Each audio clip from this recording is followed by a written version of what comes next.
Hello guys! Today we are diving deep into Java memory management, and I'm not just going to give you theory. I am going to walk you through real world examples that you can confidently explain to any interviewer. Alright, let's start with the foundation. When someone asks you how is memory managed in Java, here's exactly what you need to say. Java uses automatic memory management. When I create objects using new keyword, they are stored in heap memory. This stack handles method calls and local variable. And the best part is, Java automatically frees unused memory through its garbage collector. Now, let me show you why this matters. Imagine you are building an e-commerce app. Every time a user adds an item to their cart, here you are creating objects. Without automatic memory management, you would have manually clean up each object. And that's a nightmare, right? Here is a quick question for you. Pause the video and think. What would happen if Java did not have automatic memory management? Drop your answer in the comments. Now, this is where it gets interesting. When an interviewer asks about garbage collection, here's your perfect answer. Garbage collection is the process where JVM automatically identifies and removes objects that are no longer reachable, freeing up memory to prevent memory leaks. Think of it like a delivery app. A user places an order but then cancels it. That order object is now useless, right? The garbage collector is like a cleanup crew that automatically removes this cancelled order from memory. Types of references. Okay, so this is where many developers get confused, but I'm going to make it crystal clear for you. There are 4 types of references in Java, and each serves a specific purpose. Strong reference. This is your default. The object won't be garbage collected unless you explicitly set it to null. Soft reference. Only cleared when memory is running low. Perfect for caching. Weak reference. Get removed in next garbage collection cycle. Phantom reference. Used for cleanup, tracking after an object is deleted. Now here is a tip for you. If you are asked about caching strategy, mention soft reference. If you are building an image gallery app, you could say, I would use soft reference for image caching because it keeps image in memory until memory becomes. Now let's talk about every developer's nightmare, memory leaks. A memory leak occurs when objects that are no longer needed still have references pointing to them, preventing garbage collection and gradually consuming available memory. Suppose you add event listeners to your UI components, but forget to remove them when they are no longer needed. Those listeners keep references to their objects, right? And this preventing cleanup. So memory leak occur.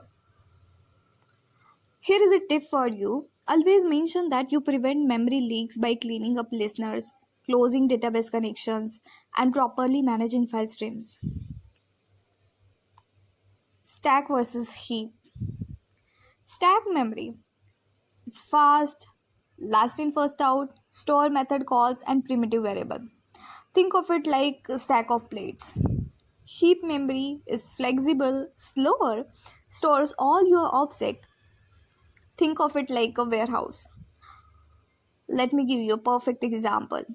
When you call calculate total, that method call goes on the stack. But if that method creates shopping cart object, that object lives in heap. It means stack is for tracking where you are and heap is for storing what you have. Let's talk about the error, out of memory error. Out of memory error occurs when the JVM runs out of heap memory and cannot allocate space for new objects. This typically happens due to memory leaks or creating too many objects without proper cleanup. Imagine you wrote up a loop that creates new object in each iteration without any exit condition. The heap fill ups and crash. That is out of memory error. So what is the prevention strategy for that? Always review loop that create objects, monitor memory usage, and implement proper object lifecycle management. Collector types. Java provides several garbage collector types. Serial garbage collector. It is single-threaded, best for small applications. Parallel garbage collector. It is multi-threaded, better performance for throughput. G1GC.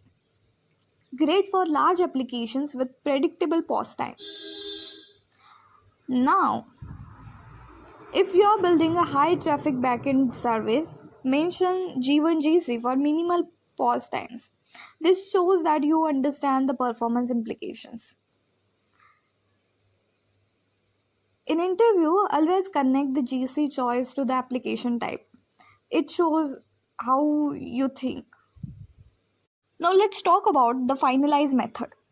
The finalize method was called by the garbage collector before deleting an object, but it's deprecated because it's unpredictable and causes performance issues.